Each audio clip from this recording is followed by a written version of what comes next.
यह संसार परिवर्तनशील है। जो जन्म लेता है वह नश्वर है।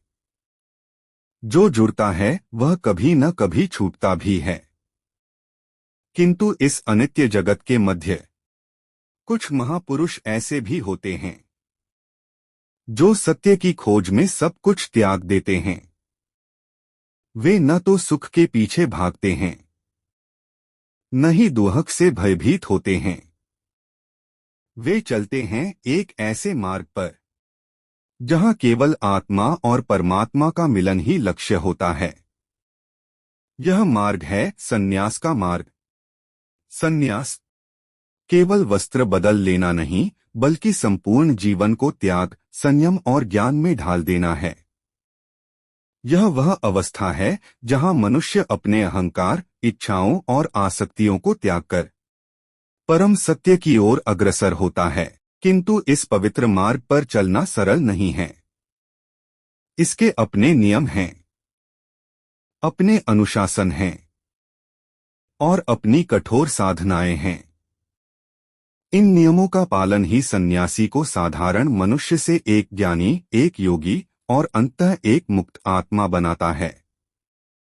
आज हम उसी दिव्य ज्ञान की ओर बढ़ेंगे जो प्राचीन ऋषियों द्वारा बताया गया, जो स्वयं ब्रह्मा द्वारा प्रकट किया गया और जिसे महर्षि व्यास ने द्विजों के समक्ष प्रकट किया। यह है सन्यासियों के नियम।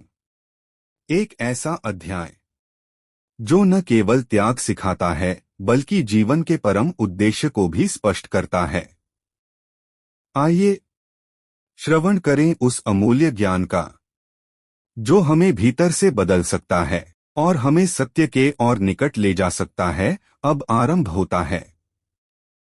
सन्यासियों के नियमों का दिव्य वर्णन व्यास जी कहते हैं, द्विजवरों, इस प्रकार आश्रम में निष्ठा रखने वाले तथा नियमित जीवन बिताने वाले सन्यासियों के लिए फलमूल अथवा भिक्षा से जीवन निर्वाह की बात कही गई। उसे एक ही समय भिक्षा मांगनी चाहिए। अधिक भिक्षा के संग्रह में आसक्त नहीं होना चाहिए, क्योंकि भिक्षा में आसक्त होने वाला सन्न्यासी विषयों में भी आसक्त हो जाता है। 7 घरों तक भिक्षा के लिए जाए, यदि उनमें न मिले तो फिर न मांगे। भिक्षु को चाहिए कि वह एक बार भिक्षा का नाम लेकर चुप हो जाए और नीचे मुंह किए एक द्वार पर उतनी ही देर तक खड़ा रहे जितनी देर में एक गाय दूही जाती है। भिक्षा मिल जाने पर हाथ पैर धोकर विधिपूर्वक आचमन करे और पवित्र हो मौन भाव से भोजन करे। पहले वह अन्न सूर्य को दिखा ले, फिर पूर्वाभिमुख हो 5 बार प्राणाग्निहोत्र करके अर्थात ग्राणाय स्वाहा, अपानाय स्वाहा, समानाय स्वाहा, व्यानाय स्वाहा, उदानाय स्वाहा इन मंत्रों से 5 आरास अन्न मुंह में डालकर एकाग्र चित्त हो 8 आस अन्न भोजन करें। भोजन के पश्चात आचमन करके भगवान ब्रह्मा जी एवं परमेश्वर का ध्यान करें। तुम्बी, लकड़ी, मिट्टी तथा बांसिन्ही चारों के बने हुए पात्र सन्यासी के उपयोग में आते हैं, ऐसा प्रजापति मनु का कथन है। रात के पहले पहर में, मध्यरात्रि में तथा रात के पिछले पहर में विश्व की उत्पत्ति के कारण एवं विश्व नाम से प्रसिद्ध ईश्वर को अपने हृदयकमल में स्थापित करके ध्यान संबंधी विशेष इलोकों एवं मंत्रों के द्वारा उनका इस प्रकार चिंतन करे। परमेश्वर संपूर्ण भूतों के आत्मा, अज्ञानमय अंधकार से परे विराजमान, सबके आधार, अव्यक्त स्वरूप, आनंदमय, ज्योतिर्मय, अविनाशी, प्रकृति और पुरुष से अतीत, आकाश कोई भांति निर्लेप, परम कल्याणमय, समस्त भावों की चरम सीमा, सबका शासन करने वाले तथा ब्रह्मरूप हैं। तदंतर प्रणवजप के पश्चात आत्मा को आकाश स्वरूप परमात्मा में लीन करके उनका इस प्रकार ध्यान करे। परमात्मदेव सबके ईश्वर, हृदयाकाश के बीच विराजमान, समस्त भावों की उत्पत्ति के कारण, आनंद के एकमात्र आधार तथा पुराण पुरुष श्री विष्णु हैं। इस प्रकार ध्यान करने वाला पुरुष भवबंधन से मुक्त हो जाता है। जो समस्त प्राणियों का जीवन है, जहाँ जगत का लय होता है तथा मुमुक्षु पुरुष जिसे ब्रह्म का सूक्ष्म आनंद समझते हैं, उस परम व्योम के भीतर केवल अद्वितीय ज्ञान स्वरूप ब्रह्मा स्थित है, जो अनंत, सत्य एवं ईश्वर रूप है। इस प्रकार ध्यान करके मौन हो जाए। यह सन्यासियों के लिए गोपनीय से भी अत्यंत गोपनीय ज्ञान का वर्णन किया गया। जो सदा इस ज्ञान में स्थित रहता है, वह इसके द्वारा ईश्वरीय योग का अनुभव करता है। इसलिए सन्यासी को उचित है कि वह सदा ज्ञान के अभ्यास में तत्पर और आत्मविद्यापरायण होकर ज्ञानस्वरूप ब्रह्म का चिंतन करे, जिससे भवबंधन से छुटकारा मिले। पहले आत्मा को सब दृश्य पदार्थों से पृथक, केवल द्वितीय आनंदमय अक्षर विनाशी एवं ज्ञानस्वरूप जान ले। इसके बाद उसका ध्यान करे, जिनसे संपूर्ण भूतों की उत्पत्ति होती है, जिन्हें जानकर मनुष्य पुनः इस संसार में जन्म नहीं लेता। वे परमात्मा इसलिए ईश्वर कहलाते हैं कि वे सबसे परे स्थित हैं, सबके ऊपर अध्यक्ष रूप से विराजमान हैं।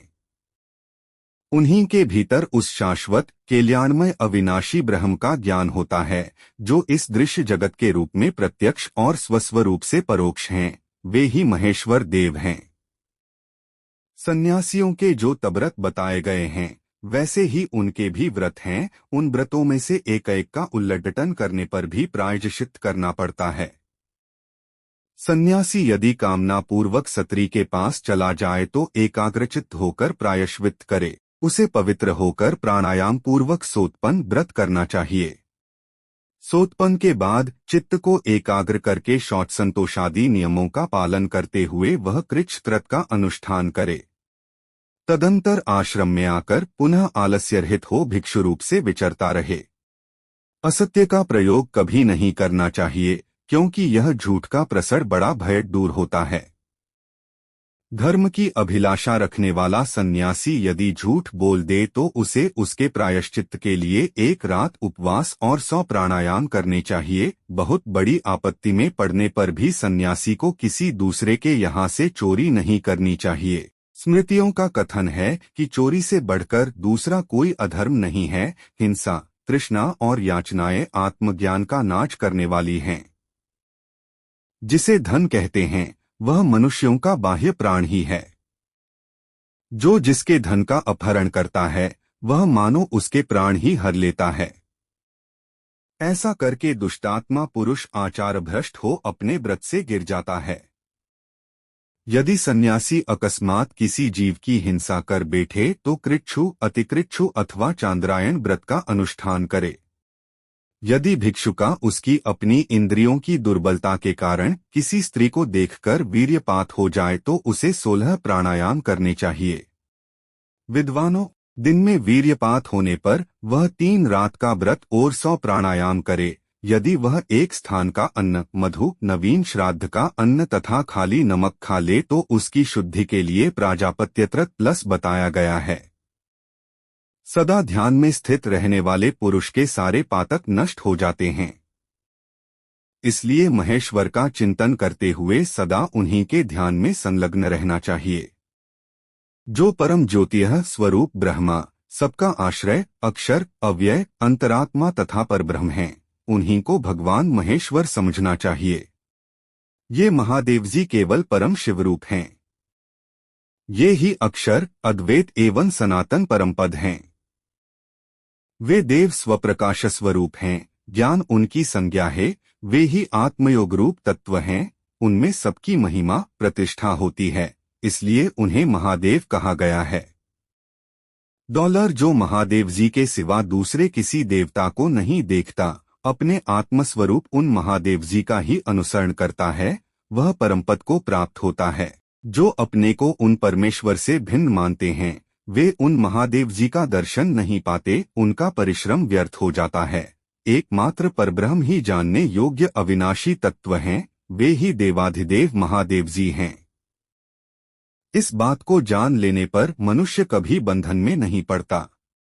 इसलिए सन्यासी अपने मन को वश में करके नियम पूर्वक साधमन में लगा रहे तथा शांत भाव से महादेव जी के शरणागत होकर ज्ञानयोग में तत्पर रहे। ब्राह्मणों, इस प्रकार मैंने आप लोगों से सन्यासियों के कल्याणमय आश्रम धर्म का वर्णन किया। इसे मुनिवर भगवान ब्रह्मा जी ने पूर्व काल में उपदेश किया था। सन्यास धर्म से संबंध रखने वाला यह परम उत्तम कल्याणमय ज्ञान साक्षात स्वयंभू ब्रह्मा जी का बताया हुआ है।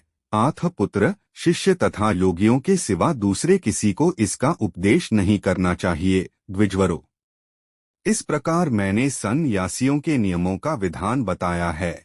यह देवेश्वर ब्रह्मा जी के संतोष का एकमात्र साधन है।